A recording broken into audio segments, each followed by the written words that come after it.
अगर ये रीडिंग आप तक आई है तो ये कोई कोइंसिडेंस नहीं है, या तो आप नो कॉन्टेक्ट में चल रहे हो, पार्टनर से कोई झगड़ा हुआ है, या फिर कुछ मिसअंडरस्टैंडिंग चल रही है। तो जय श्री राधे राधे, सॉरी स्वेटर में आपको बहुत बहुत स्वागत है। चलिए देख लेते हैं कार्ड्स के एनर्जीज आपके रिश्ते के बारे में क्या कह रही है।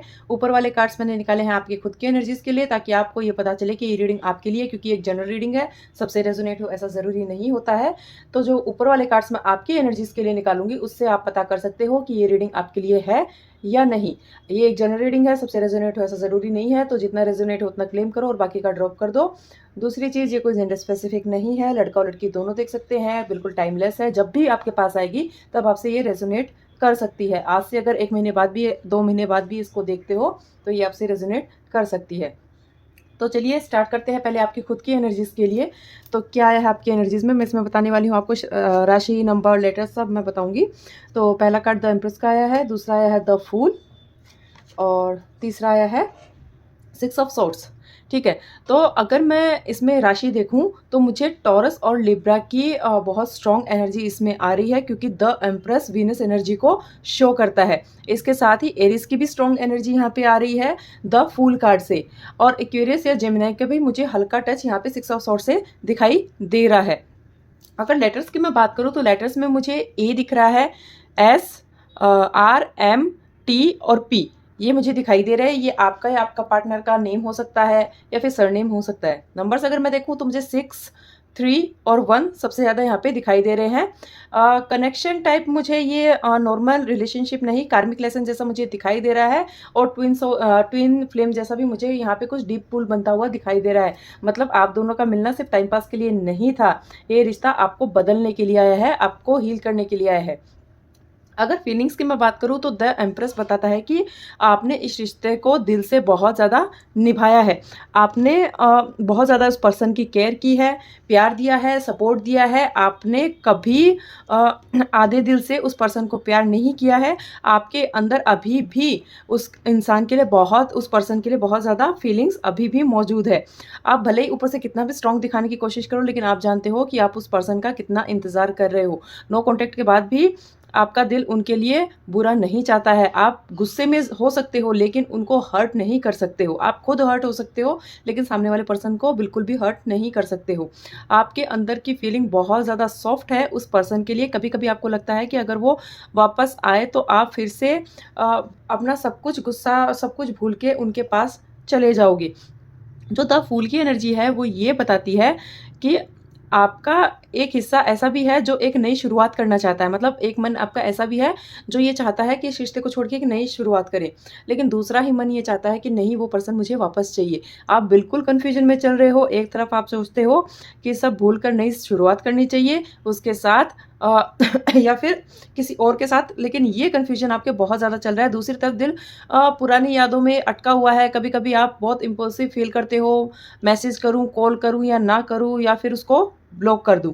ये कार्ड दिखाता है कि आपका दिल बिल्कुल भी क्लियर नहीं है, लेकिन आप थक चुके हो इस इमोशनल वेट को उठाते उठाते। जो नेक्स्ट कार्ड है 6 ऑफ सॉर्ड्स, ये सबसे इंपॉर्टेंट है। ये कार्ड बताता है कि आप अंदर से हीलिंग प्रोसेस में चल रहे हो। आप समझ रहे हो कि सिर्फ प्यार काफ़ी नहीं होता है किसी रिश्ते के लिए। रिस्पेक्ट बहुत ज़रूरी है, क्लियरिटी बहुत ज़रूरी है, और एफर्ट लगाने तो बहुत ज़्यादा ज़रूरी है।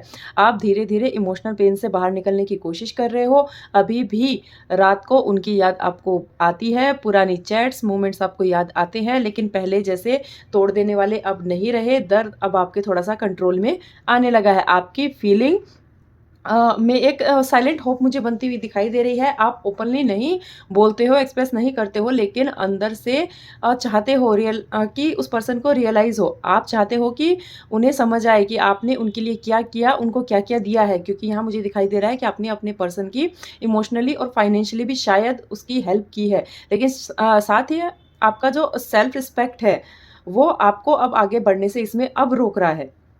आप सोच रहे हो कि अगर वो वापस आए तो इस बार क्या कंडीशन मैं उसके सामने रखूं कि ये रिश्ता एक लॉन्ग टर्म चल सके। आप फिर से वही गलती रिपीट नहीं करना चाहते हो। इस कनेक्शन में कार्मिक लेसन ये भी है कि आपको अपनी वैल्यू समझने की ज़रूरत है। शायद आप ज़्यादा रिश्ते में सामने वाले को दे देते हो, सामने वाला उतना एफर्ट नहीं डालता है। ये रिश्ते ने आपको सिखाया है कि खुद को लास्ट में मत रखो, खुद को सबसे पहले रखो। द एम्प्रेस का जो एनर्जी है वो ये दिखाता है कि यूनिवर्स आपको याद दिला रहा है कि आप क्वीन एनर्जी में हो। आप किसी को चेज़ करना, किसी के पीछे भागना आपके नेचर में नहीं होना चाहिए। आप तो लोगों को और चीज़ों को अट्रैक्ट करने के लिए बने हो, ना कि किसी के पीछे भागने के लिए। द फूल बताता है कि आने वाले टाइम में आप एक बोल्ड डिसीजन लेने वाले हो। या तो कंप्लीटली मूव ऑन कर जाओगे बिना पीछे देखे, या फिर अगर रियूनियन होता भी है तो बिल्कुल फ्रेश रूल्स के साथ होगा, आपकी कंडीशन के साथ होगा और क्लियर बाउंड्रीज सेट करने के बाद होगा। लेकिन जो भी होगा इस बार आप पहले जैसा ब्लाइंड ट्रस्ट नहीं करोगे, आप ज़्यादा अवेयर रहोगे। इमोशनली आप अभी 2 स्टेज में हो। एक स्टेज में आप बहुत सॉफ्ट हो, याद करते हो, कभी-कभी उनकी सोशल मीडिया पे उन्हें चेक भी करते हो। दूसरी स्टेज में आप स्ट्रॉन्ग भी फ़ील करते हो और सोचते हो कि मुझे कभी किसी की ज़रूरत अब नहीं है। ये जो आपकी अप्स एंड डाउन्स वाली जो फीलिंग चल रही है, ये बिल्कुल नॉर्मल है। ये साइकिल धीरे-धीरे स्टेबल आपका वैसे भी होने वाला है। अंदर से आप उनसे बहुत आप एक तरीके से क्लोज़र भी चाहते हो उस पर्सन से, एक तरीके से रियूनियन भी चाहते हो। आपका मन बिल्कुल कन्फ्यूजन में अटका हुआ है। अगर आपको एक मौका मिले उस पर्सन को लाइफ़ में लाने का, तो आप पीछे हटने वाले मुझे नहीं दिखाई दे रहे हो, लेकिन आप उनसे सिर्फ़ एक क्लियर आंसर लेना चाहते हो। लेकिन अगर वो पर्सन बार-बार आपको ऑन ऑफ सिचुएशन में डालते हैं, तो इस बार आप क्लोज़र चूज़ करने वाले हो। फ्यूचर फीलिंग में मुझे ग्रोथ दिख रही है। आप अपने करियर में, अपनी लाइफ़ में, अपनी पर्सनैलिटी में फ़ोकस करने वाले हो और लगता है कुछ लोगों ने फ़ोकस करना स्टार्ट कर भी दिया है, और अगर नहीं किया है तो आपको करना चाहिए। लोग नोटिस करेंगे कि आप में एक अलग ही कॉन्फिडेंस आ गया है। और सच बोलो तो जब आप फुली मूव ऑन कर जाओगे और ऐसे मूड में रहोगे कि अब मुझे किसी की ज़रूरत नहीं है, तो आप पॉजिटिव एनर्जी को अपने आप ही अट्रैक्ट करने लग जाओगे। क्योंकि ट्विन फ्लेम टाइप कनेक्शन में जब भी एक छोड़ देता है तब दूसरा फील ज़रूर करता है। अभी के लिए मैसेज बिल्कुल सिंपल है, अपने दिल को फोर्स मत करो, ना कोई ज़बरदस्ती बोलने की कोशिश करो, ना ही ज़बरदस्ती उसका वेट करो, ना ही ज़बरदस्ती उसको भूलने की कोशिश करो। बस आप अपने ग्रोथ पे ध्यान दो, अपने करियर फाइनेंस पे ध्यान दो, बाकी सब यूनिवर्स संभाल लेगा। आपका प्यार गलत नहीं था, बस सिचुएशन थोड़ी-सी स्टेबल नहीं थी। और जो लोग आपको लूज़ करते हैं, वो एक दिन ज़रूर समझते हैं कि आपकी इम्पोर्टेंस उनकी लाइफ में क्या थी। आप क्वीन एनर्जी में हो, याद रखो, जो सच में आपका है वो आपसे कभी चीज़ नहीं करवाएगा, वो खुद आपकी तरफ अट्रैक्ट होगा, खुद आपकी तरफ आएगा। तो चलिए अब मैं देख लेती हूँ आपकी पार्टनर की एनर्जीज क्या बोलती हैं। पहला कार्ड आया है नाइट ऑफ वॉन्ड्स, दूसरा आया है किंग ऑफ वॉन्ड्स और तीसरा आया है द चैरियट। ठीक है, अगर इसमें मैं राशि देखूं तो मुझे दिखाई दे रही है एरीज, लियो, सेजिटेरियस बहुत स्ट्रॉन्ग यहाँ पे मुझे दिखाई दे रही है। कैंसर की भी एनर्जी आ रही है यहाँ पे। और मुझे ऐसा लग रहा है कि ये जो पर्सन है ना, बाहर से स्ट्रॉन्ग और कॉन्फिडेंट दिखाता है, बट अंदर से बहुत ज़्यादा इमोशनल और सेंसिटिव हो रहा है। नंबर्स की अगर मैं बात करूँ तो मुझे 1, 7, 9 और 3 यहाँ पे स्ट्रॉन्ग आ रहे हैं। और लेटर्स मुझे ASKVR और C दिखाई दे रहे हैं। कनेक्शन टाइप वही मुझे क्लियर दिखाई दे रहा है जो पहले वाले कार्ड से था। कार्मिक अट्रैक्शन मुझे दिखाई दे रहा है, ट्विन फ्लेम जैसा पुल बनता हुआ। और अगर मैं उनकी एनर्जीज़ को देखूं तो नाइट ऑफ वॉन्ड्स बताता है कि उनका नेचर अभी बहुत ज़्यादा रेस्टलेस लग रहा है। वो एक जगह रुककर इमोशंस को डीपली फेस नहीं कर पा रहे हैं। जब फीलिंग स्ट्रांग होती है तो वो पैशन से भर जाते हैं। जब कन्फ्यूजन होता है तो थोड़ा सा डिस्टेंस क्रिएट कर लेते हैं। नो कॉन्टैक्ट में भी उनके अंदर फायर अभी भी है, स्पार्क अभी भी है, लेकिन वो उस फायर को ईगो के पीछे छुपा रहे हैं। कभी कभी उनको ऐसा भी फील होता है, ऐसा भी मन करता है कि वो आपसे बात करें, लेकिन फिर वो खुद को रोक लेते हैं। उन्हें लगता है कि अगर वो मैसेज करेंगे तो कंट्रोल उनके हाथ से चला जाएगा।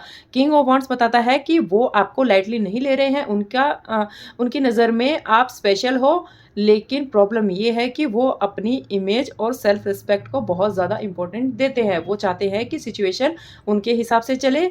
अगर उन्हें लगे कि उनकी बात नहीं सुनी गई या उनका जो ईगो है वो हर्ट हुआ, तो वो पीछे हटने लग जाएगी। लेकिन इसका मतलब ये बिल्कुल भी नहीं है कि फीलिंग्स ख़त्म हो चुकी है। द चैरियट सबसे स्ट्रॉन्ग कार्ड होता है। ये बताता है कि वो अपने इमोशंस से भाग रहे हैं, बल्कि उन्हें इस इमोशंस को समझना चाहिए लेकिन वो इसको कंट्रोल नहीं कर पा रहे हैं। वो अपनी लाइफ में फोकस शिफ्ट करने की कोशिश कर रहे हैं, शायद करियर पे, गोल्स पे, या फिर कोई ट्रैवल पे, या फिर कोई उनकी कोई रिस्पॉन्सिबिलिटीज़ हो सकती हैं, या फिर मुझे ऐसा भी दिखाई दे रहा है कि आपका पर्सन पहले से मैरिड हो सकता है, आप एक्स्ट्रा मैरिटल अफेयर में हो सकते हो। जो उसकी फैमिली की रिस्पॉन्सिबिलिटीज़ है उसने भी शायद उनको नो कॉन्टैक्ट करने पर मजबूर कर दिया हो, लेकिन अंदर से वो आपको भूले नहीं हैं। वो बस खुद को बिजी रखने की और थोड़ा सा अपना दिमाग यहाँ से डाइवर्ट करने की कोशिश कर रहे हैं। उनके अंदर मुझे 2 एनर्जी यहाँ पे चलती हुई दिखाई दे रही है। एक साइड जैसे आप ऐसा समझो कि इम्पल्सिव है, जो आपको मिस करती है, जो कभी-कभी अचानक याद करके स्माइल करती है। दूसरी साइड मुझे ऐसा लग रहा है कि वो स्ट्रॉन्ग बनकर दिखा रहे हैं आपको कि उनको कोई फ़र्क नहीं पड़ रहा, लेकिन ये सब वो सिर्फ दिखावा कर रहे हैं। इमोशनली वो आपसे बहुत ज़्यादा कनेक्टेड फ़ील करते हैं। कभी-कभी बिना रीज़न के आप याद आते हो। अगर आप उनके बारे में सोच रहे हो तो चांसेस हैं कि वो भी उसी टाइम आपके बारे में सोच रहे हो, क्योंकि ये ट्विन फ्लेम टाइप एनर्जी है। ये कोड जैसा बंधा होता है, जैसा आप फ़ील करते हो वैसा ही सामने वाला भी फ़ील करता है। लेकिन कार्मिक लेसन यहाँ ये भी है कि उन्हें मैच्योरिटी सीखने की ज़रूरत है, और उन्हें मतलब पहले वो सिर्फ पैशन और एक्साइटमेंट में इस रिलेशनशिप में थे। अब उन्हें समझ में आ रहा है कि सिर्फ पैशन ही ज़रूरी नहीं है, रिस्पॉन्सिबिलिटी भी उतनी ही ज़्यादा ज़रूरी है। द चैरियट यही बताता है कि वो ग्रो कर सकते हैं अपनी लाइफ में, लेकिन वो आपके बिना जो ग्रो करेंगे उसकी वैल्यू वो अभी समझ ही नहीं पा रहे हैं। उन्हें लग रहा है कि इस ग्रोथ में वो मज़ा नहीं है जो आपके साथ ग्रो करने में मज़ा था। अगर रियूनियन की बात करें तो एनर्जी मुझे स्टेबल नहीं दिखाई दे रही है। मुझे ऐसा लग रहा है कि अभी मुझे तुरंत चांसेस बनते हुए दिखाई नहीं दे रहे हैं आपकी, लेकिन फिर भी चांसेस हैं कि शायद वो सोशल मीडिया या किसी आपके म्यूचुअल फ्रेंड के थ्रू आपसे कांटेक्ट कर सकते हैं। उन्हें फ़िलहाल डर भी है। डर ये है कि जब वापस आए तो सेम फाइट दोबारा ना हो, या फिर सवाल जवाब ना हो, या फिर रिजेक्शन का डर। ये भी उन्हें बहुत परेशान कर रहा है, इसलिए वो खुद से ही वेट कर रहे हैं कि आप उनके पास चल के जाओ। और जो द चैरियट है ना, उसका मतलब ये होता है कि जब मूव होगा तो सडन होगा और फास्ट होगा। मतलब कॉन्टैक्ट जब भी होगा तो वो अचानक से होगा। उनकी एनर्जी में अट्रैक्शन अभी भी स्ट्रॉन्ग है। वो आपको सिर्फ इमोशनल नहीं, फिजिकल और मेंटल लेवल पर भी बहुत ज़्यादा आपकी तरफ अट्रैक्ट फील करते हैं। आप उनके लिए बोरिंग चैप्टर नहीं हो, आप उनकी लाइफ का बहुत ही एक इंटरेस्टिंग चैप्टर बन चुके हो। लेकिन एक चीज़ क्लियर है, जब तक वो अपने नेचर को बैलेंस नहीं कर लेते हैं तब तक स्टेबल फ्यूचर मुमकिन यहाँ पे दिखाई नहीं दे रहा है। आप दोनों स्ट्रॉन्ग पर्सनैलिटी हो, दोनों ही स्ट्रॉन्ग पर्सनैलिटी हो, इसलिए आप दोनों के बीच में झगड़ा भी बहुत ज़्यादा हो जाता है ईगो को लेकर। अभी के लिए उनकी एनर्जी एक्शन लेने से पहले प्लानिंग वाली है। वो देख रहे हैं कि आपका रिएक्शन क्या होगा। अगर उन्हें लगे कि दूरी परमानेंट हो रही है तो उनके साइड से कोई एक्शन आ सकता है, कोई मैसेज आ सकता है, और अगर उन्हें लगे कि आप वेट कर रहे हो तो वो भी थोड़ा सा डिले मोड में चले जाएंगे। आप डीप इनसाइड में वो आपको लूज़ नहीं करना चाहते, बस कंट्रोल थोड़ा सा उनका लूज़ हो गया है, लेकिन आपको नहीं छोड़ना चाहते हैं वो। तो वो इसमें ना डिफरेंस समझने की थोड़ी सी कोशिश कर रहे हैं। ओवरऑल एनर्जी मुझे यहाँ पे पॉजिटिव दिखाई दे रही है, बस ईगो का थोड़ा सा ज़्यादा मुझे यहाँ पे दिखाई दे रहा है। आपका पर्सन शायद बहुत ज़्यादा ईगो वाला है, और आप भी इतने ही स्ट्रॉन्ग पर्सनैलिटी यहाँ पे मुझे दिखाई दे रहे हो। और दोनों साइड मुझे ऐसा लग रहा है कि मैच्योरिटी की भी थोड़ी सी यहाँ पे कमी होती हुई मुझे दिखाई दे रही है। और अगर आप दोनों मैच्योरिटी नहीं लेके आते हो अपने लाइफ में तो ये साइकिल बार बार रिपीट होने के भी चांसेस मुझे यहाँ पे दिखाई दे रहे हैं।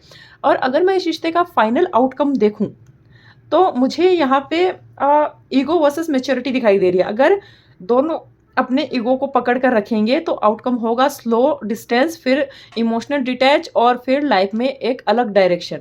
ठीक है, तो अगर तुमने फुल्ली मूव ऑन करने का डिसाइड कर लिया है तो तुम रुकोगे नहीं, तुम धीरे धीरे इमोशनली स्टेबल हो जाओगे, और फिर वो वापस आए भी तो तुम्हारा दिल उनके लिए इतना सॉफ्ट नहीं रहेगा जैसे कि पहले था। लेकिन अगर ग्रोथ आई इमोशनली उनकी साइड से तो रियूनियन पॉसिबल है। द चैरियट बताता है कि मूव होगा तो स्ट्रॉन्ग डिसीजन के साथ होगा, आधे झूठ के साथ बिल्कुल भी नहीं होने वाला। मतलब अगर वो वापस आते हैं तो इस बार क्लैरिटी के साथ उनको आना ज़रूरी है, और कमिटमेंट के साथ आना ज़रूरी है। फाइनल आउटकम की जो स्ट्रॉन्ग एनर्जी है वो ये कह रही है कि ये रिश्ता या तो कम्प्लीटली ट्रांसफॉर्म होने वाला है आपका, या फिर बिल्कुल बंद हो जाने वाला है, और दोनों ही आपके लिए बहुत अच्छा रहने वाला है। इस कनेक्शन का मेन लेसन यही था कि आप अपनी सेल्फ वर्थ को समझो। अगर रियूनियन होता भी है तो इस बार कंडीशन तुम्हारी होगी कि किस शर्त पे रियूनियन होना है। तुम पहले जैसा एडजस्ट नहीं करोगे। इस बार जो रिश्ता है उसमें इक्वल एफर्ट लगना बहुत ज़्यादा ज़रूरी है। अगर अगर वो इक्वल एफर्ट देने के लिए रेडी है, आपको कमिटमेंट देने के लिए रेडी है, क्लियरिटी देने के लिए रेडी है, तो आपको इस रिश्ते को आगे बढ़ाने के बारे में सोचना चाहिए, अदरवाइज इस रिश्ते को बिल्कुल क्लोज कर देना चाहिए। और मुझे जो ओवरऑल वाइब्रेशन आ रही है वो ये है कि शॉर्ट टर्म में साइलेंस कंटिन्यू रह सकता है, लेकिन लॉन्ग टर्म में एक बार स्ट्रॉन्ग कम्युनिकेशन होने के यहाँ पे चांसेस है। उस बातचीत में आपका क्लियर होने वाला है कि प्रॉपर कमिटमेंट देना है या फिर प्रॉपर क्लोजर करना है। ये कार्मिक और ट्विन फ्लेम एनर्जी यूजुअली बिना क्लोजर के ख़त्म होती ही नहीं है, इसलिए एक फाइनल जो चैप्टर है वो ज़रूर आपका यहाँ पे होने वाला है। आउटकम में आप वीक नहीं रहोगे, चाहे रियूनियन हो या ना हो, क्योंकि ये जो कनेक्शन है वो आपको सेल्फ वर्थ सिखाने आया है। और इस नो कॉन्टैक्ट में आपने इतना तो समझ ही लिया है कि आपका मतलब इस जीवन में क्या महत्व है खुद के लिए। जब आप खुद का महत्व समझने लग जाते हो तो फिर कोई आपकी लाइफ में रहे या ना रहे उससे आपको फ़र्क नहीं पड़ता। अगर मैं सिंपल लैंग्वेज में बोलूँ तो या तो स्ट्रॉन्ग कमबैक होगा या फिर बिल्कुल क्लोज हो जाएगा। दोनों में से एक तो पक्का होने वाला है, इस बार ये रिश्ता बीच में अटकने वाला नहीं है।